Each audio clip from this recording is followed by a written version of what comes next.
Namaskar friends, welcome to Electronics Technology YouTube channel. Topic of defense technology news is Leonardo's Proteus drone helicopter completes trials as Royal Navy eyes maiden flight. The Royal Navy's first crewless helicopter has moved closer to its maiden flight after completing successful ground trials in Yeovil.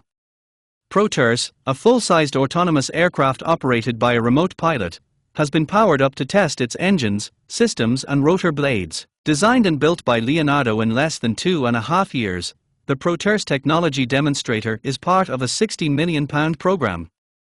The company believes it is among the world's first full-scale autonomous helicopters in its weight class. The trials mark the first step towards a fully autonomous vertical takeoff and landing aircraft that could form part of a future hybrid air wing.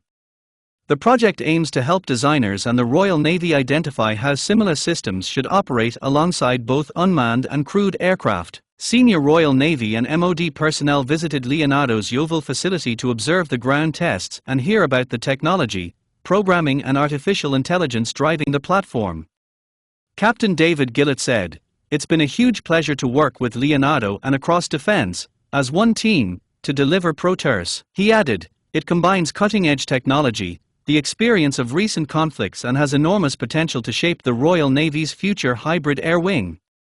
Leonardo's Managing Director Helicopters UK, Nigel Coleman, said, "Leonardo is leading the way globally in autonomy, supported by the Royal Navy." Coleman continued, "Proteus is equipped with cutting-edge onboard software capabilities, carrying a suite of sensors and systems that allow it to sense its environment, make decisions and act accordingly.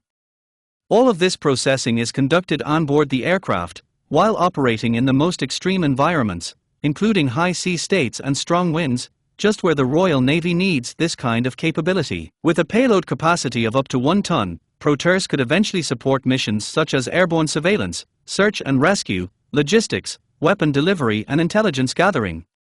For now, the demonstrator is being evaluated for autonomous support to anti-submarine operations. The aircraft will patrol assigned areas using information from Allied ships, helicopters, submarines and detection systems to identify likely submarine positions. It will deploy sonobuoys to listen for acoustic signatures and report any findings to the mission commander. By employing unmanned helicopters, the Navy hopes to expand its reach across wider ocean areas without increasing the burden on aircrews. Although Proteus flies without a pilot, an operator always remains in control within strict safety limits and rules of engagement. Do you like this video? Please subscribe, share, like and press bell icon for getting notifications of Electronics Technology YouTube channel, and for searching my YouTube channel please write @Electronics Technology 50.